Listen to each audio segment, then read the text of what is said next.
మన ప్రభు అయిన యేసుక్రీస్తు వారి అతి శ్రేష్టమైన పరిశుద్ధ నామంలో అందరికీ వందనాలు.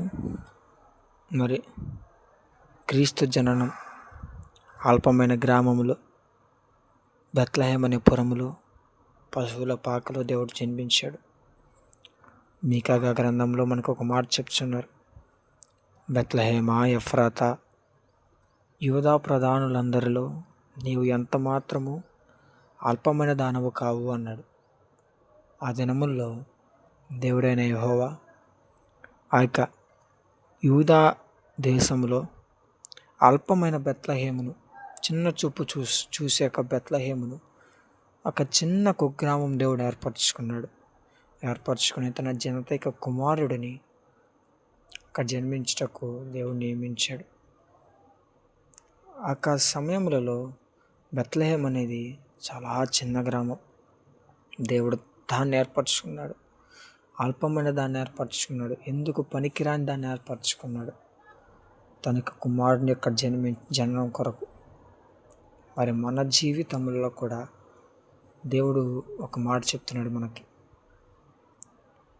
నేను అల్పమైన దాన్నే ఏర్పరచుకుంటాను, తృణీకరింపబడిన దాన్ని మాత్రమే ఏర్పరచుకుంటాను. బెత్లెహేము తృణీకరింపబడింది, తక్కువ చేయబడింది. మన జీవితాల్లో కూడా మన సహోదరులు, మన బంధువులు, మన కుటుంబస్తులు మనల్ని తక్కువ చూపు చూసి ఉండొచ్చు. కానీ దేవుడు ఏం మాట్లాడుతున్నాడంటే, నాకు కావాల్సింది అల్పమైన వాళ్ళే, బుద్ధిహీనులే, జ్ఞానహీనులే నాకు కావాలి. నేను వారిని ఏర్పరచుకొని జ్ఞానవంతులని చెప్పుచున్న వారిని సిగ్గుపరుస్తాను. నాకు కావాల్సింది మీరే, తృణీకరింపబడిన వారే నాకు కావాలి. దేవుడు ఈరోజు చెప్తున్నాడు, మనం తృణీకరింపబడచ్చు, మనుషుల ద్వారా మనం తృణీకరింపబడచ్చేమో. కానీ ఆ దినమందు యూదా ప్రధానులు బెత్లెహేము చిన్న చూపు చూశారు. కానీ దేవుడు దాన్ని ఏర్పరచుకొని లోకరక్ష జననం కోసం దాన్ని నియమించాడు. మరి మనల్ని కూడా దేవుడు నిన్ను నన్ను ఒక పాత్రగా మలుచుకోబోతున్నాడు.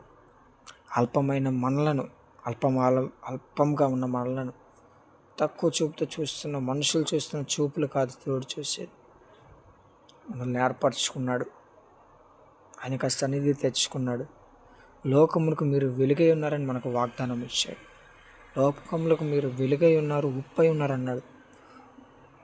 మరి మనము కూడా దేవుని యొక్క ఆజ్ఞను గైకొని ఆయన వాక్యానుసారంగా నడుస్తూ ఆయన ఇచ్చు కృపను పొందుతూ అంతము వరకు సహిస్తూ పరలోక రాజ్యంలో నిత్యము ఆయన కొనియాడుతూ పరిశుద్ధ సహవాసంలో ఎవరికి తెలియని గొప్ప సమూహముతో కలిసి మనము ఆయన నామమును ఉచ్చరిస్తూ వద్దాం. అల్పమైన మనలను దేవుడు ఏర్పరచుకున్నందుకు ఆయనకు స్తోత్రం.